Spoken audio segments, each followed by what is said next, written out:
cantik Prilly Mahathir Latukonsina, kelahiran Tangerang 15 Oktober 1996, dalam seminggu terakhir ini sangat menarik perhatian pegiat, pemerhati, dan tokoh sepak bola nasional. Ini lantaran Prilly pada tanggal 20 Januari yang lalu mengunggah video kunjungannya ke latihan Persikota Tangerang. Sepertinya Prilly sangat menaruh perhatian ekstra atas tim berjuluk Bayi Ajaib ini. One Stop Closer ini ditulis dalam unggahan di akun Instagramnya terkait rencana ide Prilly untuk memiliki tim sepak bola sendiri.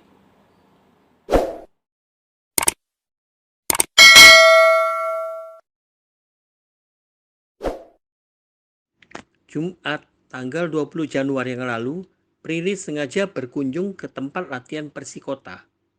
Si cantik yang melejit lewat serial Ganteng-Ganteng Serigala tersebut tampak serius memperhatikan semua aktivitas pemain Persikota dari pinggir lapangan. Kunjungan ini merupakan lanjutan dari tanggapan Prilly di status Instagramnya pada awal Januari yang lalu menjelang dia berlibur ke New York.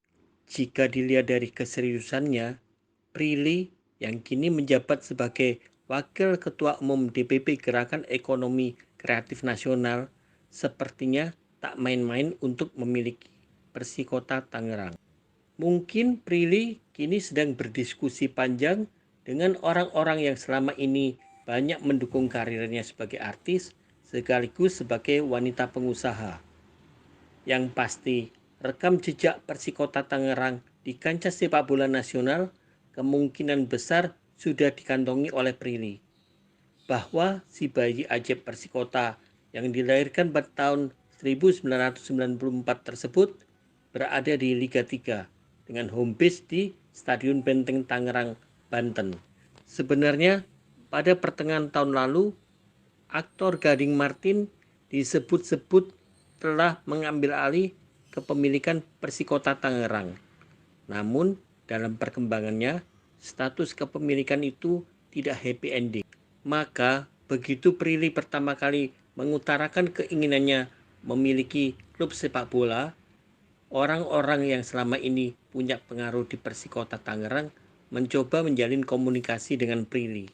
Mereka ingin Persikota Tangerang bangkit lagi dan disegani oleh tim-tim lain di Indonesia. Asal tahu saja, Persikota Tangerang pernah menjadi semifinalis Divisi Utama Liga Indonesia pada tahun 1999-2000. Prilly sendiri yang meraih gelar sarjana ilmu komunikasi disebut-sebut memiliki beberapa bisnis selain sebagai artis top. Di antaranya bisnis fashion, kuliner, produk kesehatan, produk olahan ikan, perhiasan emas, produk kecantikan, dan produk batu alam. Prilly juga mempunyai penghasilan yang sangat baik sebagai YouTuber dengan jumlah follower sebanyak 3,14 juta. Sementara itu, orang-orang yang selama ini terlibat langsung dalam pengelolaan Persikota Tangerang, sekaligus para pendukung fanatiknya, sangat berharap kehadiran pemilik baru. Dalam hal ini, mereka beranggapan hanya pemilik barulah yang sanggup mewujudkan ambisi atas prestasi Persikota Tangerang.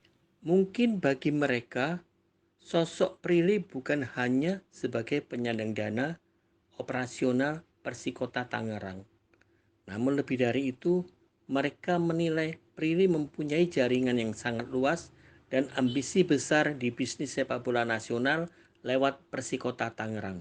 Di sisi lain, mungkin Prilly beranggapan klub sepak bola bak sebuah magnet besar yang wajib dimiliki dalam waktu sesegera mungkin. Dimensi klub sepak bola sangat banyak dan amat menggiurkan. Maksum, pengamat sosial dari Surabaya, menilai dunia olahraga populer, termasuk sepak bola, kini sudah menjadi industri hiburan yang mengemas impian massa melalui produksi dan reproduksi media di era revolusi digital. Bahwa keinginan bisnis mempunyai klub sepak bola merupakan salah satu cermin hidup kaum milenial pada masa sekarang. Assalamualaikum warahmatullahi wabarakatuh. Saya Dimam Abror, aktivis, pecinta ya sepak bola. Ini kalau mengomentari mengenai artis Prilly Latukonsina yang kabarnya akan membeli Persikota FC ya Tangerang, ini pasti berita yang heboh ya, karena akan menambah deretan selebritas, baik itu selebgram atau super selebgram yang masuk ke dunia sepak bola. Jadi yang sudah kita tahu, Raffi Ahmad membeli Rans Cilegon, kemudian Atta Halilintar membeli Persipati, kemudian pernah ada kabar Gading Martin yang juga mau masuk di klub bola, dan sekarang ini yang terbaru ini kalau cewek berarti yang pertama ya Prilly Latukonsina, seorang artis yang akan membeli klub sepak bola. Jadi memang ini lagi ngetren. Raffi cukup sukses ya, karena dalam satu musim berhasil mengerek Rans Cilegon dari Liga 2 lolos ke Liga 1. Ini satu sukses besar karena Raffi tahu bagaimana cara mengelola klub, dia paham, dia merekrut orang-orang yang dalam titik tanda kutip benar, ya, orang-orang yang berpengalaman.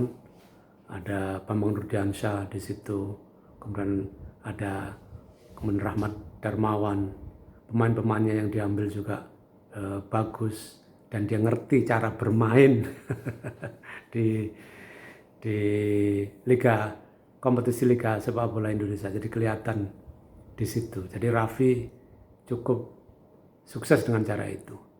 Tapi Atta Halilintar kalau saya mengatakan gagal ya, dan Atta Halilintar harus memutar balik, menghitung kembali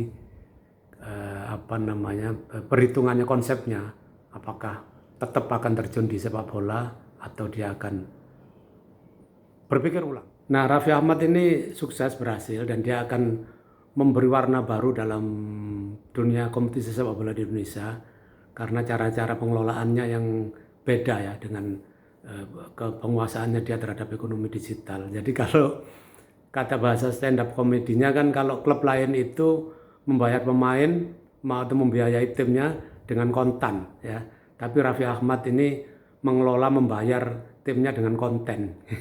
Jadi itu bedanya. Karena itu dia berani bikin spekulasi menawar Mesut Ozil, tapi begitu harganya 65 miliar ya dia mundur. Tetapi paling tidak Raffi Ahmad memberi contoh bagaimana sepak bola itu dikelola dengan pengelolaan modern, dengan menggunakan kekuatan ekonomi digital, terutama karena kekuatan Raffi di medsos, sehingga kemudian ini menjadi sumber pendanaan yang kuat. Ini sama dengan di Arema Malang ya, dengan Juragan 99. Nah, kemudian selebgram atau artis-artis yang lain, selebritas itu tertarik masuk. Nah, sudah ada, ini bukan hanya contoh sukses ya. Kalau saya mengatakan Atta Halilintar contoh gagal, dan saya menyarankan Atta Halilintar untuk berpikir ulang. Kalau dia masih mau nyoba lagi ya silakan. Tapi Raffi sudah tahu jalannya ya, dan dia benar. Dan menurut saya Rans Cilegon bisa sukses nanti di Liga 1 pun bisa. Nah, kalau kemudian Prilly Latukonsina mau masuk, ini saya melihat jalannya juga harus diperhitungkan betul. Dia membeli Persikota FC, ini kan Liga 3. Jadi beda dengan Raffi dan Atta Halilintar yang membeli Liga 2, klub Liga 2. Ini kan tinggal satu langkah masuk ke Liga 1.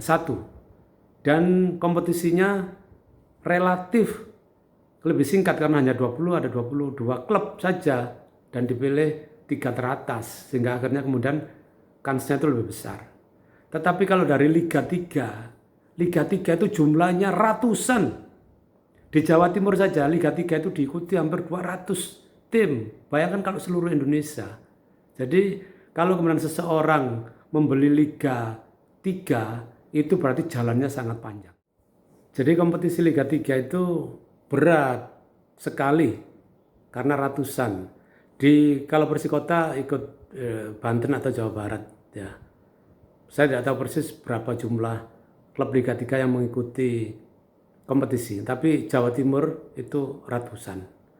Itu klub Liga 3 itu harus menang di level Asprof dulu, di level provinsi dulu. Setelah level provinsi menang, dia harus bertanding di level nasional, baru kemudian bisa naik ke Liga 2. Itu. Jadi jalannya panjang sekali. Beda dengan Raffi Ahmad dan Atta Halilintar yang membeli klub di Liga 2. Dia bisa langsung promosi ke Liga 1. Tapi kalau Liga 3 jalannya panjang, berat, dan dia baru naik di Liga 2. Liga 2 nanti dia akan bertarung lagi ya dengan pertarungan yang juga keras untuk naik ke Liga 1. Saya nggak tahu kalau Prilly Latukonsina masuk kemudian targetnya untuk masuk ke Liga 2 saja, ya pasti Liga 2 dulu baru nanti ke Liga 1. Tapi itu jalannya sangat panjang. Nah karena itu ya ini harus dipikir ulang tujuannya itu apa. Kalau kepengen membeli klub atau punya klub yang bisa berlaga di Liga 1, ya ambilnya dari Liga 2 ya. Saya nggak tahu berapa harganya Liga 3, tetapi membentuk tim sendiri Liga 3 itu sangat mudah, nyaris tidak ada persyaratannya itu mudah sekali.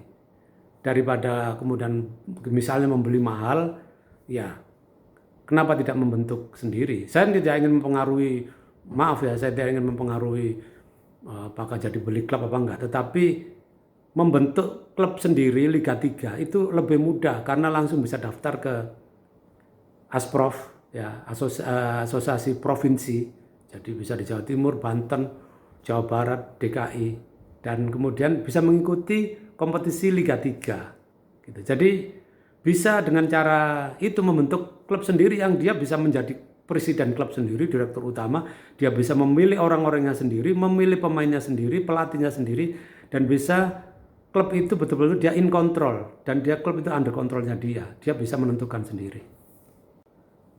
Jadi kalau tergantung tujuannya, kalau tujuannya itu betul-betul ingin masuk ke bisnis sepak bola, dikelola dengan profesional, ya harus diperhitungkan. Tetapi kalau kemudian hanya sekedar ngetren gitu, mengikuti tren ya, kemudian ikut-ikut yang lain, ya silakan. Tetapi sudah ada jalur-jalurnya sendiri. Kalau memang serius ingin menangani klub, kalau melalui Liga 3 berarti mulai level kompetisi yang paling bawah, bisa membentuk klub sendiri, mendirikan klub sendiri, bisa membeli.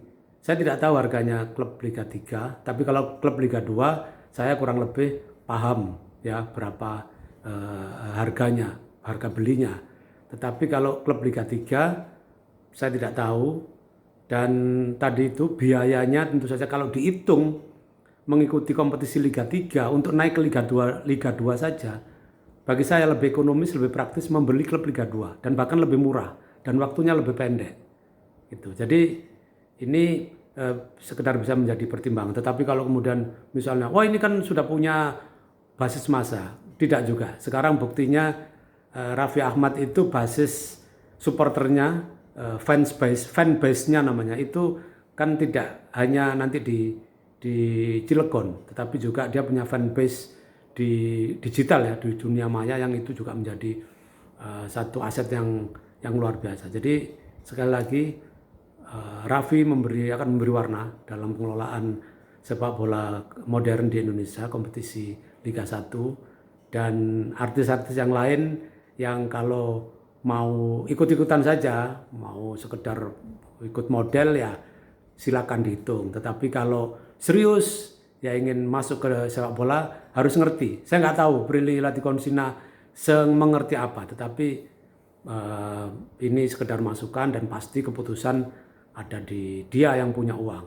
Tapi ini harus dipertimbangkan betul, targetnya apa dan tujuannya apa harus jelas. Contoh yang jelas Atta Halilintar. Bisa tanya Atta Halilintar betapa susahnya mengelola klub Liga sepak bola. Demikian, terima kasih. Assalamualaikum warahmatullahi wabarakatuh. Nah, demikian analisa dari Mas Dimam Abror Jurait. Biasa sih dipanggil Mas Abror atau Pak Abror. Nah, Mas Abror ini pernah menjabat sebagai Ketua Harian KONI Jawa Timur. Juga pernah menjabat sebagai Ketua PSSI Jawa Timur. Nah, kalau menurut saya sendiri, Prilly sah-sah saja punya tim sepak bola profesional. Kalau perlu, Prilly juga punya tim sepak bola putri yang dikelola secara profesional, secara bagus, didukung oleh pemerhati, pegiat, dan tokoh-tokoh sepak bola yang lurus, yang jujur, yang bersih. Nah, saya yakin Prilly punya kapasitas di situ, sehingga tim Prilly akan mampu melahirkan Salika Aurelia Fiandrisa atau Sarah Musdalifah yang baru. Sebanyak-banyaknya klub Prilly mencetak pemain putri yang jempolan. Saya yakin Prilly mampu. Prilly seorang yang cerdas, Prilly punya kapasitas di situ, Prilly punya koneksi jaringan yang bagus untuk mewujudkan keinginan baiknya tersebut. Nah, sampai ketemu lagi dalam laporan yang jauh lebih menarik lainnya. Bye.